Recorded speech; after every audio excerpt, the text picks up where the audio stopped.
Speranza tutta rivolta al fine settimana, ma intanto Padova e provincia fanno i conti con la nuova ondata di calore. Minime tutte al di sopra dei 20 gradi già nella prima mattinata, massime con punte di 7-8 gradi oltre le medie stagionali. Caldo record a Galzignano, vero forno del Veneto, con la massima che nella giornata di martedì ha toccato i 36,3 gradi centigradi.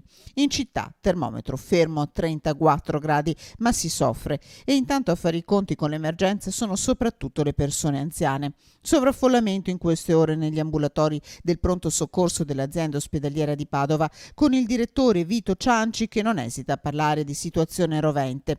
319 gli accessi nella giornata di lunedì, una sorta di pausa prima della tempesta martedì, con un numero che si è fermato a 251. Ma se il buongiorno e il caldo si vedono dal mattino, oggi sarà giornata da bollino rosso, con il sistema sanitario impegnato a far fronte a richieste che arrivano soprattutto dalla popolazione anziana, ma non solo.